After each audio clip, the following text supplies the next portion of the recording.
نه شکر داره نه روغن، فقط با 3 قلم در عرض 10 دقیقه یه شیرینی کاملا رژیمی و خوشمزه درست کن که نه فر میخواد نه همزن میخواد نه قالب، طعمش هم شبیه سوهانه. بریم که درستش کنیم. یه فنجان آرد نخودچی توی تابه 2-3 دقیقه تفتش بده تا بو خامیش گرفته و حالا بهش نصف فنجان ارده اضافه کن و خوب مخلوطش کن تا به غلظت برسه. حالا حرارت خاموش کن، بذار موادت کاملا ولرم بشه. بعدم 3 تا قاشق عسل بهش اضافه کن و خوب مخلوطش کن. حالا یه ظرف مستطیل یا مربع شکلی بیار، کفش کیسه فریزر بذار، روش هم هر مغزی که دلت خواست بریز. ما پودر پسته و بادام ریختم. حالا مواد شیرینی بریز تو ظرفت، با پشت قاشق خوب صافش کن. کیسه فریزر هم بذار روش و حدود نیم ساعت تا 1 ساعت بذارش تو یخچال. بعدم به اندازه‌ای دلخواه برش بزن. اینجا همه خوراکی‌ها سالم و خوشمزه. برای داشتن محصولات رژیمی هم پیج رو فالو کن که گمش نکنی. شرط میاندم نیفهمیدین اگه خرمه هسته گرفته بوی کره روی حرارت ملایم تفت بدین تا کاملا نرم و بعدم شعله گاز خاموش کنین و پودر نارگیل و دارچین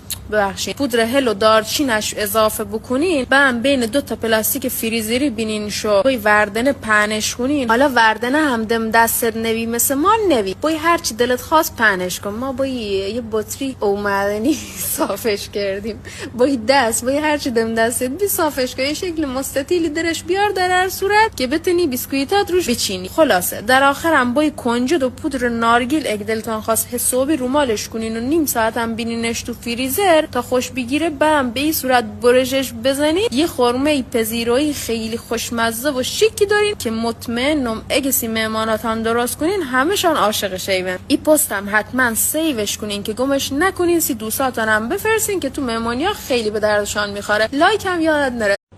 میدونستی اگه ارده و پنشیره و کنجد و گردو رو با هم مخلوط کنی و هفته‌ای 3 بار تو وعده صبحانت بخوری باعث کاهش دردهای روماتیسمی و درمان کمخونی میشه؟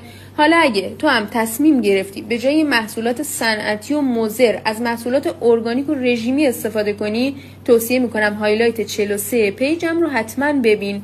کپشنم نکات مهمی گفتم، حتما بخونش.